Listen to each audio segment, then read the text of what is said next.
प्रशासन ने पूरी कोशिश करी कि अनिल विज को हराया जाए। नगर पालिका ने हमारी मंजूर शुदा सड़कें भी बनानी से रोकी। उन्होंने ये भी कोशिश करी कि इस चुनाव में कोई खून खराबा हो जाए। सुना आपने, ये है हरियाणा के चर्चित बीजेपी नेता और सरकार में मंत्री अनिल विज, जिन्होंने अपने ही प्रशासन पर एक सनसनीखेज आरोप लगा दिया है, जबकि सरकार भी इनकी थी और प्रशासन भी। दरअसल अनिल विज ने बिजली, परिवहन और श्रम मंत्री बनने के बाद एक बार फिर से आरोप लगाया है कि विधानसभा चुनाव के दौरान यही प्रशासन पूरी तरह से उन्हें हराने की कोशिश में जुटा हुआ था। उन्होंने तो यहां तक कह दिया कि उन्हें तो मरवाने तक की कोशिश की गई।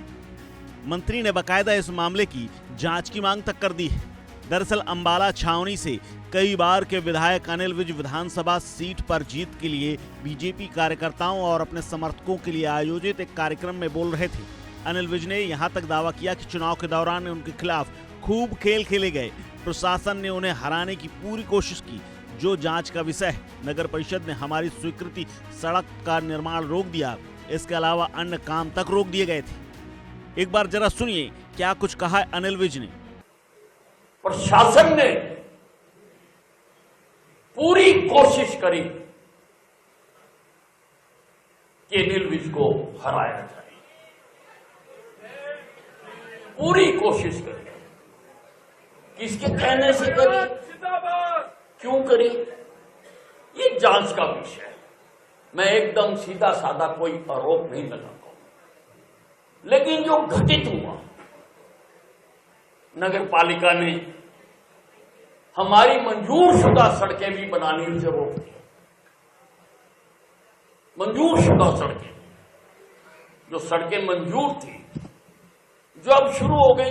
भाई अब तो कोई टेंडर नहीं हुआ, कैसे शुरू हो गई? और अगर उनके टेंडर पहले हो चुके थे तो चुनाव में भी बनाई जा सकती थी। कहीं पर भी कोड ऑफ कंडक्ट इसको मना नहीं करता, लेकिन रोकी, सारे काम रोके गए।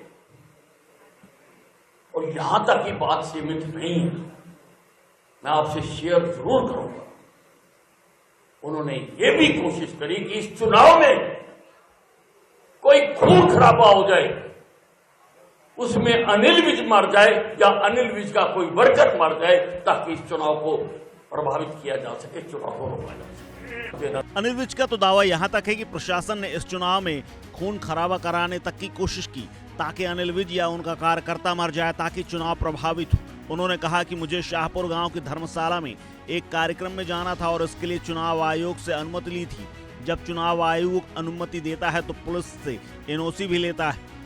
जब मैं उस कार्यक्रम में गया तो वहां काफी लोग मौजूद थे। इस बीच कई लोग लाठी डंडा लेकर हाल में आ गए और मारपीट शुरू हो गई।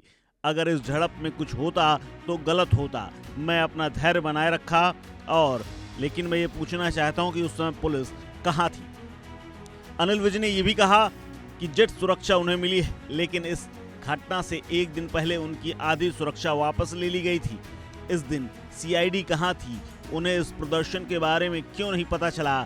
इसी तरह गांव गरनाला में भी एक घटना हुई और कार्यक्रम में मेरे जाने से पहले डीजीपी, डीसी, एसपी, चुनाव आयोग और आरओ को सूचित कर दिया था कि यहाँ मेरा कार्यक्रम है, लेकिन वहाँ भी झड़प हुई और अगर इस कार्यक्रम में किसी को कुछ हो जाता तो इसके जिम्मेदार कौन होता। अनिल विज ने कहा कि पूरा पुलिस प्रशासन मुझे हराने की कोशिश में जुटा रहा। उनके इशारे में कुछ कार्यकर्ताओं ने बगावत कर दी।